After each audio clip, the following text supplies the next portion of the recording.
बदायूं का ताजमहल।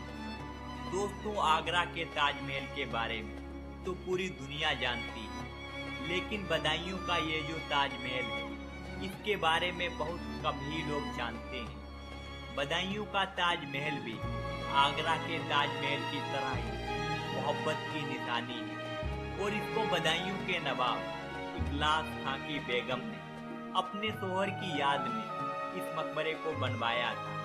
इसे रोजा इखलास खां के नाम से जाना जाता है, लेकिन इस मकबरे को ताजमहल की तरह पहचान नहीं मिल सकी।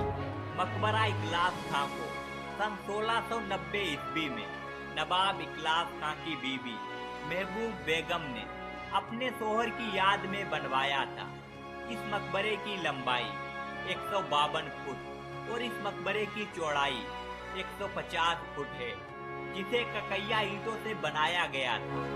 यह मुगल दौर की एक यादगार इमारत है। इस मकबरे के चारों कोने पर ताजमहल की तरह ही बुलंद मीनारें हैं, जिसमें ऊपर चढ़ने के लिए सीढ़ियां बनी हुई हैं। कहा जाता है कि सैकड़ों कामगार लगाने के बाद करीब 2.5 साल में यह इमारत तामीर हो सकी थी, लेकिन इस मकबरे को ताजमहल जैसी शोहरत नहीं मिल सकी। इखलास खां मुगल बादशाह शाहजहां के समकालीन थे। शाहजहां के साथ कई विजय अभियानों में इखलास खां उनके साथ थे। नवाब इखलास खां उर्फ अल्लाह दिया के पिता का नाम शेख इब्राहिम किस्बर खां था। इन्हीं के नाम पर मोहल्ला इब्राहिम बसाया गया, जो बाद में ब्राह्मपुर हो गया। इखलास खां का जन्म शहर के मोहल्ला सोथा में चिश्तियों के खानदानी रंग महल में हुआ था। मकबरे में नवाब इखलास खां व उनके परिवार के 4 अन्य लोगों की कब्रें हैं। ताजमहल की तरह असली कब्र मकबरे के नीचे हैं। ऊपरी हिस्से में हाल के अंदर हूबहू वैसी ही कब्रें बनी हैं।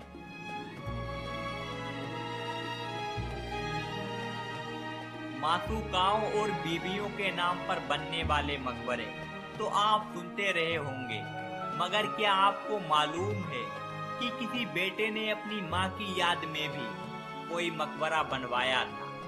जी हाँ दोस्तों, सैयद वंश के अंतिम शासक अलाउद्दीन आलम शाह ने सन 1461 ईस्वी में अपनी माँ की कब्र पर इस मकबरे को बनवाया था, जिसे मखदूमन जहां का मकबरा कहते हैं। अलाउद्दीन आलम शाह 1445 ईस्वी में दिल्ली के तख्त पर बैठे।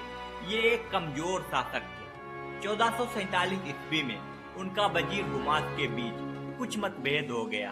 इसी मतभेद के चलते अलाउद्दीन आलम शाह 1448 ईस्वी में दिल्ली की गद्दी छोड़कर बदायूं चले आए। 3 साल बाद 1451 ईस्वी में बहलोल लोदी ने दिल्ली पर अधिकार कर लिया। अलाउद्दीन आलम शाह की मौत तक अगले 27 वर्षों के लिए बदायूं अलाउद्दीन आलम शाह की रियासत बन गया। इस मकबरे को अलाउद्दीन आलम शाह ने 1461 ईस्वी में अपनी मां की कब्र पर बनवाया था। इस मकबरे में अलाउद्दीन आलम शाह और उनकी मां मखदूमन जहां और उनकी बीवी की कब्रें मौजूद हैं। यह एक चौकोर मकबरा है जो लाखोरी ईंटों से बना है और एक गुम्बद से ढका हुआ है। अलाउद्दीन आलम शाह ने ही मीर सराय को बसाया था।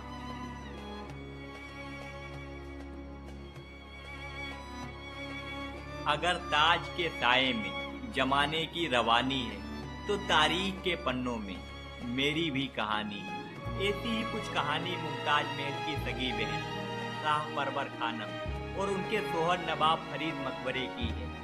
आपने आगरा में मुमताज महल और शाहजहां का मकबरा ताजमहल यकीनन देखा होगा, लेकिन आपने मुमताज महल की बहन शाह परवर खानम और उनके शोहर नवाब फरीद का मकबरा नहीं देखा होगा। यह उत्तर प्रदेश के बदायूं शहर के शेखुपुरा में है। शाह परवर खानम और उनके पति नवाब फरीद के मकबरे की हालत, इसकी कल्पना करना मुश्किल है कि एक बहन अद्भुत ताजमहल में दफन है और दूसरी बहन तारीखी की गुमनामी में खो गई। इन दोनों बहनों की किस्मत में कुदरत ने गजब का उलटफेर किया।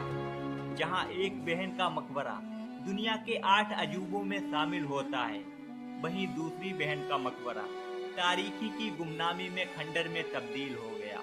बदायूं शहर के शेखुपुर इलाके में नवाब शेख फरीद के परिवार के कब्रिस्तान में बना यह खंडहर मकबरा 17वीं शताब्दी में एक विशाल स्मारक के रूप में बनाया गया था।